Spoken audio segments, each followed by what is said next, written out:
Bienvenidos a su podcast Enfoque Global, un espacio informativo de actualidad, donde cada semana exploramos las noticias más relevantes y actuales para mantenerte siempre informado. Prepárate para sumergirte en el mundo de la información con nosotros. ¡Comenzamos! Muy buenas tardes a todos y bienvenidos nuevamente a su podcast Enfoque Global. Yo soy Keren Ortega y estoy en compañía de mi compañero Jefferson Mejía, que hoy traemos un tema súper importante y que está pues en tendencia, podríamos decir, en nuestro país. Son eventos que estamos viviendo y que es importante que podamos conocer el trasfondo y la historia y por qué se están dando estos casos y estos fenómenos en nuestro país. Jefferson. Así es, Keren, gracias a todos los que nos ven a través de esta plataforma. Sin duda es uno de los temas que estamos viendo en este momento y hablamos de las condiciones meteorológicas que afectan a nuestro país, obviamente al ser un país vulnerable, la vulnerabilidad de nuestro país. Sabemos que Honduras, al ser un país del Istmo Centroamericano, pero al estar cerca de la zona del Caribe o del Atlántico donde se forman estos fenómenos, pues a raíz de la historia hemos visto que hemos sido azotados por estos fenómenos meteorológicos, por estos fenómenos naturales que han azotado a nuestro país. Claro que sí, a lo largo de la historia y estos últimos años, Jefferson, hemos podido presenciar estos actos que lamentablemente han dejado a nuestro país con una economía bajísima y que apenas venimos recuperándonos, podría decirle, y que estamos ya cerca de nuevos fenómenos que van a azotar a nuestro país y que estamos ya siendo azotados por estos cambios. Así es, Keren, y lo importante de esto es que si nosotros nos remontamos a la historia, vamos a ver que allá por 1974, el famoso huracán Fifi, obviamente trajo destrucción al país, trajo pobreza, muchas personas desaparecidas, cerca de unas 10.000 personas desaparecidas, la economía destruida y obviamente pues al ser un país vulnerable, al ser un país en vías de desarrollo, nos vuelve un país más pobre con estos fenómenos naturales. Correcto, y 24 años después, Jefferson, presenciamos también el huracán Mitch. Huracán Mitch, que dejó también demasiada pobreza y somos definitivamente un país bastante vulnerable a este tipo de casos que actualmente estamos viviendo. ¿Qué está pasando a raíz del 2020? ¿Qué fue lo que pasó? El 2020 es considerado como una de las eras o uno de los años donde hubo la mayor cantidad de tormentas tropicales. Se estima que para esta fecha hubieron cerca de 30 tormentas tropicales. Y de estas 30, 13 se convirtieron en huracanes potenciales. Y 7 de estos en huracanes, como dicen, huracanes destructivos, ya sí, que son categoría 7, categoría ya arriba de 7, ya se pueden considerar huracanes peligrosos. También tuvimos en ese 2020 tuvimos los dos famosos huracanes, bueno, la tormenta tropical ETA y Iota, que inmediatamente después de que ingresa ETA al país, una semana después se empieza a formar Iota y golpea al país. Si de por sí ya estábamos en alerta por que la tormenta ETA estaba azotando el país con las lluvias constantes, tuvimos muchas personas desaparecidas, tuvimos una infraestructura débil porque somos un país vulnerable por la falta de tratamientos, viene Iota y nos golpea. Y a esto sumarle, Jefferson, que estábamos al mero flote de la pandemia. La verdad que fue un golpe bastante duro que afectó a nuestro país económicamente, la salud estaba también bastante vulnerable y al venir a surgir estos eventos, imagínese usted, el sistema de salud estaba mucho más a explotar, pues. La verdad que definitivamente hemos sido bastante golpeados por estos fenómenos climáticos y hoy estamos pues preparándonos, podría decir, o la pregunta sería realmente, ¿está Honduras preparado para estos eventos climáticos que se aproximan? Sí, recordar que para esta temporada se estima, según un estudio de la CESAL, de de aquí de la universidad, de la Facultad de Ciencias de la Tierra, de Senado Copeco y de todas estas instituciones que analizan los impactos después de que hemos tenido la presencia de un fenómeno natural. Se estima que se perdieron cerca de 15 millones de dólares, un equivalente a 350 millones de lempiras, solo en pérdidas.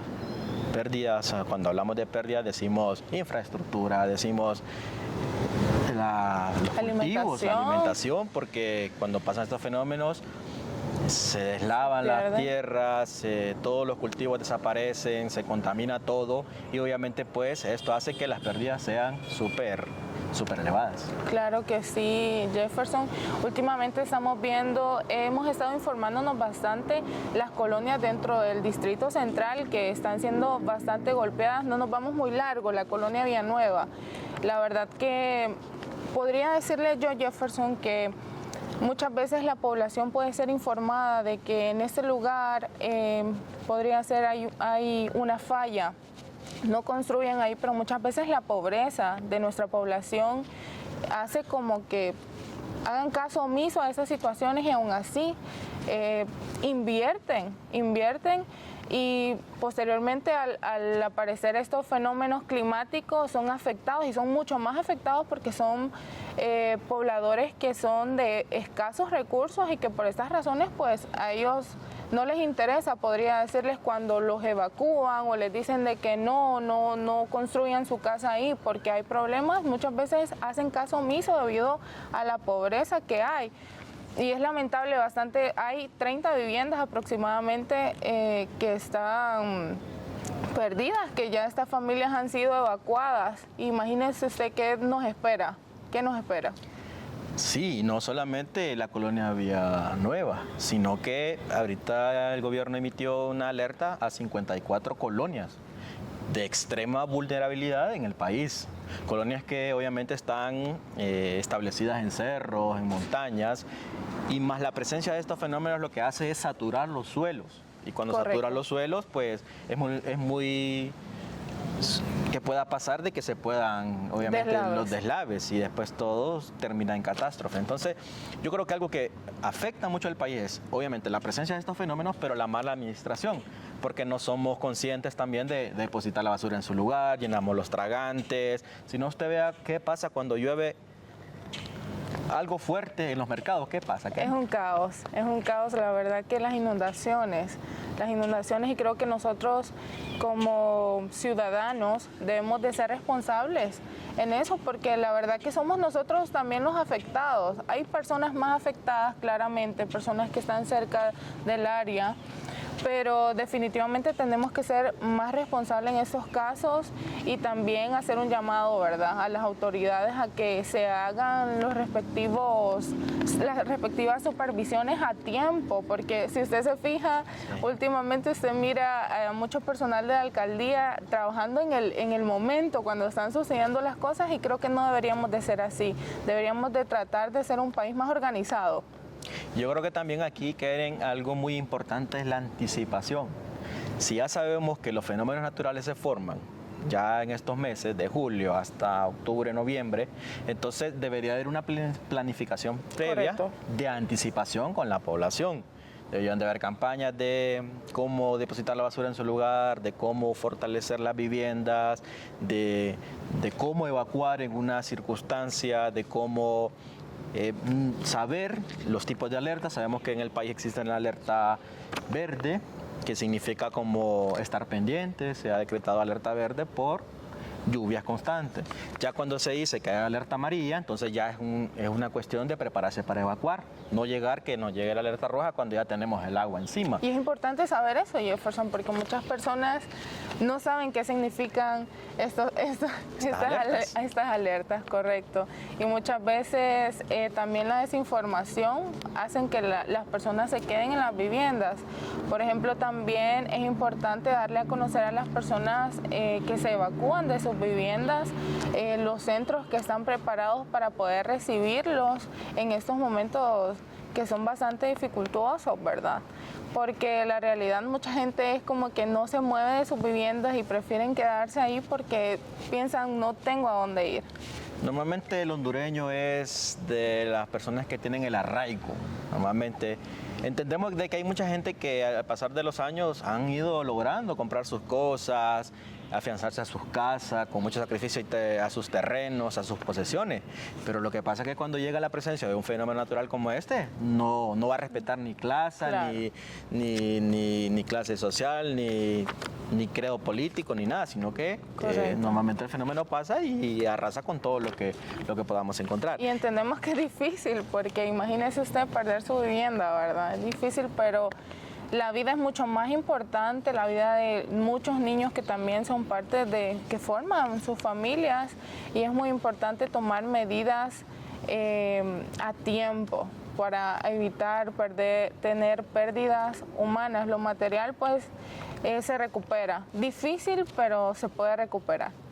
Si quieren, y bueno, este dato que tengo aquí es súper importante. Con base en la información de la Estación Meteorológica Experimental Navicaguas, de la Red Nacional de Estaciones del Alma Mater, también de Senado Copeco y de las Agencias Climáticas Internacionales, dicen que esta temporada que estamos va a ser una de las temporadas donde se podrían formar hasta más de 23 ciclones. Wow. Esto significa que está definido como una de las temporadas más difíciles. Y se estima que por lo menos uno de estos huracanes pueda que impacte con fuerza en nuestro país. Entonces tenemos que estar alertas ante todos estos acontecimientos, estar pendientes, informarnos, porque algo que pasa, Keren, es que como personas no nos informamos, y ya después cuando ya estamos viendo que estos fenómenos ya los tenemos cerca, empezamos nosotros entonces a hacer planes de evacuación, empezamos a querernos ya mover, pero ya obviamente todos los pasos y todo se ha actualizado, ya no podemos hacer la respectiva evacuación. Claro que sí. La pregunta sería, ¿está preparado nuestro país para esto? Nosotros, la verdad, somos parte fundamental para que podamos apoyar en estas situaciones. No bote la basura en la calle, hay depósitos para que usted pueda ahí botar su basura, porque esto afecta bastante, más en este tiempo en el que estamos de invierno y que vamos a presenciar bastantes casos de huracanes. Como lo mencionaba Jefferson, es muy probable de que uno de estos 26 huracanes, 26 huracanes pueda tocar nuestro país. Por nuestra parte, pues agradecemos que hayan estado con nosotros con este tema tan importante. Jefferson, un gusto. Un gusto igual, y también, bueno, yo creo que lo importante de todo esto, Keren, es hacerle saber a nuestros escuchas y los que nos ven por esta plataforma, es que tomemos las medidas, que seamos responsables, que nos estemos informando, que estemos siguiendo todas las instrucciones que nos puedan dar los cuerpos de socorro, las personas que nos informan y todo, porque estos fenómenos no avisan, simplemente llegan y tenemos que estar preparados ante todas estas cosas. Como un dato para terminar, Keren, el año 2023 fue uno de los años que se presentaron temperaturas altas, pero se dice que este 2024 rompió el récord. Hemos tenido temperaturas cerca de 40 a 43 grados centígrados, y esto lo que hace es alimentar para que los huracanes se desarrollen con más magnitud. Correcto. Porque esto lo que hace es que estos vientos cálidos que retornan al mar, tras la precipitación del agua y la formación de nubes, giran sobre el entorno de una formación de una tormenta tropical, y al tener estas temperaturas tan altas, pues entonces con mucha más fuerza se comienzan a formar los huracanes, y es por eso que tenemos entonces la formación de muchos huracanes que pueden azotar al país. Entonces es importante estar alerta. Ha sido un placer estar con ustedes. Claro que sí. Nos estamos viendo en otra emisión de su podcast Enfoque Global, donde tratamos de llevarle una realidad sobre lo que está pasando y aconteciendo en nuestro país. Fue un placer, nos vemos a la próxima.